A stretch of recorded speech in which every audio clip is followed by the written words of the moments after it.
දකුණු ලෙබනනයේ සිට ඊශ්‍රායලයට එල්ල කළ රොකට් ප්‍රහාර 3කට ප්‍රතිචාර ලෙස ඊශ්‍රායලය විසින් ලෙබනනයේ හිස්බුල්ලා සටන්කාමීන් ඉලක්ක කරගෙන අද දරුණු ප්‍රහාරයක් දියත් කළා. Radical Sri Lanka brings the world to your screen. Subscribe for your daily international news update. Radical Sri Lanka International Update. Stay informed. Stay global.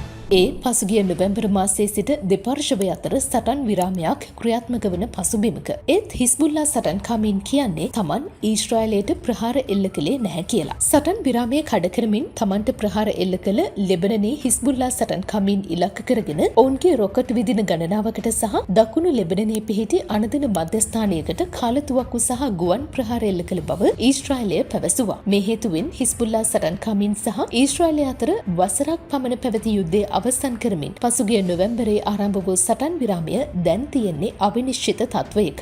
ඊශ්‍රායලය කිව්වේ උතුරු ඊශ්‍රායලයට එල්ල වූ රොකට් ප්‍රහාර 3ම වළක්වා ගන්න හැකි වූ බව. ඒත් හිස්බුල්ලා සටන්කාමීන් කියනවා මේ ප්‍රහාරයට තමන්ගේ කිසිම සම්බන්ධයක් නැහැ කියලා. තමන් සටන් විරාමයට කැප වී සිටින බවත් ඔවුන් කියනවා. වෙනත් කණ්ඩායමක් ප්‍රහාරයේ වගකීම බහරගෙනත් නැහැ. හැබැයි ඊශ්‍රායල බලධාරීනුත් කියනවා ප්‍රහාර එල්ල කළ කණ්ඩායම තහවුරු කරගෙන නැහැ කියලා. ප්‍රහාර වලින් ලෙබනන දේශසීමා ආසන්නයේ පුද්ගලයන් දෙදෙනෙකු මිය ගිහින් 8 දෙනෙකු තුවාල ලැබුවා. ඊශ්‍රායලයේ පරම හතුරෙක් වන ඉරානයේ සහාය ලබන හිස්බුල්ලා සටන්කාමීන් ගාසා යුද්ධයේදී හමාස් සංවිධානයට සහාය පළ කළා. ඊශ්‍රායලයේ සමග සටන් විරාමයකට එළඹ සිටිනවා. ඒ ඇමරිකාවේ මැදිහත් වීමෙන්. මේ සටන් විරාමයට අනුව දකුණු ලෙබනනයේ හිස්බුල්ලා සටන්කාමීන්ගේ අවි තියෙන විදිහක් නැහැ කියලා ජගත් සංවිධානය කියනවා. මොකද දකුණු ලෙබනනයේ සියලු හමුදා යටිතල පහසුකම් විසිරුවා හරින්නත් සියලු අනවසර අවි රාජසන්තක කරන්නත් ගිවිසුම අනුව ලෙබනන රජය වගකීමෙන් බැඳී සිටිනවා.